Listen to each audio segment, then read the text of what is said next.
du tout surpris. D'ailleurs, je les sens. Enfin, je sentais quelque chose venir. J'ai passé un an avec eux un petit peu partout.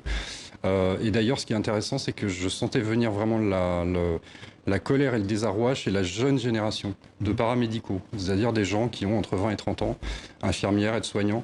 Et d'ailleurs, dans le livre, il y avait un chef de service que j'avais rencontré sur Marseille qui m'avait dit, qui a une cinquantaine d'années, qui m'avait dit ça va péter parce que les jeunes ne supporteront pas de vivre les conditions de travail que nous, on a vécues. Ouais. Alors le gouvernement a promis de débloquer 70 millions d'euros pour toute la France.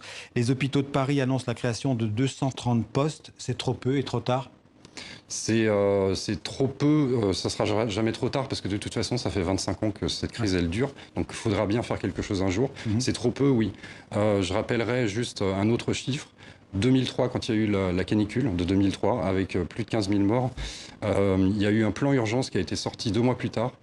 C'était près de 500 millions d'euros sur 4 ans, dont 150 millions d'euros la première année, pour donner des moyens aux urgences. Là, on a 70 millions d'euros. 70 millions, et donc qui va servir notamment à financer une prime de 100 euros net par mois, qui a été donc confirmée par décret publié ce dimanche. Le salaire, la question du salaire des agents hospitaliers, c'est prioritaire chez eux? C'est tout à fait capital, et pas seulement d'ailleurs des personnels paramédicaux, mais même des médecins. Par rapport au privé, le salaire des médecins... Ils sont mal payés, les gens qui travaillent dans les urgences? Oui, ils sont mal payés. Moi, j'ai vu plein d'hôpitaux où les gens, y compris des médecins chevronnés, qui sont à moins de 4 000 euros par mois. Et puis, une infirmière qui démarre, par exemple, c'est juste au-dessus du SMIC. Il faut le savoir.